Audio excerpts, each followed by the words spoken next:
All India state pensioners federation દ્વારા જિલ્લા collector કચેરી ખાતે આવેદનપત્ર આપીને માન્યતા અધિનિયમ 2025 પાછો ખેંચવાની માંગ કરવામાં આવી છે।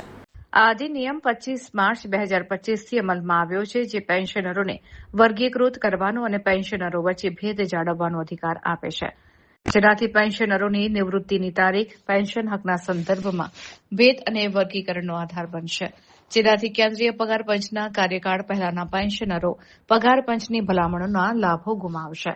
ઓલ ઇન્ડિયા સ્ટેટ પેન્શનર્સ ફેડરેશનના પ્રમુખ મહેન્દ્ર ઠાકોર, ઉપપ્રમુખ રાજેશ પટેલે જિલ્લા કલેક્ટર કચેરી ખાતે આવેદનપત્ર આપી રજૂઆત કરી હતી।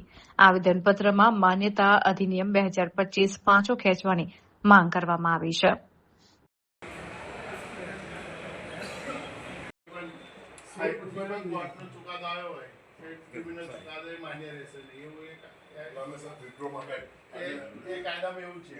આજે ઓલ ઓવર ઇન્ડિયા ખાતે કાળો દિવસ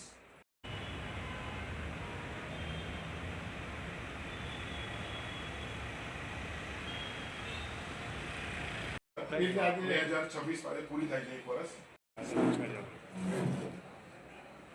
પેન્શનર્સ માટે જે 2025નો જેટલો ખરડો પસાર કર્યો હતો લોકસભાનો એને વિડ્રો કરવા માટે અમે આવેદનપત્ર આપીએ છીએ। નિવૃત્ત કર્મચારી એમાં સાહેબ એવું છે કે યસ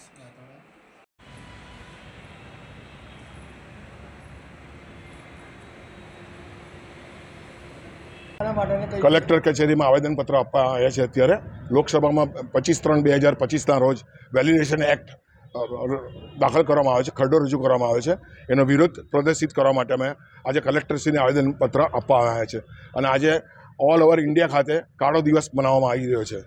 આ વેલિડેશન એક્ટ વહેલામાં વહેલો તકે લોકસભામાંથી વિડ્રો કરવામાં આવે એવી અમારી માગણી છે। મુખ્ય એમાં નુકસાન પેન્શનર્સને ઘણું બધું છે। 8મો પગાર પણ મળી શકે એમ નથી।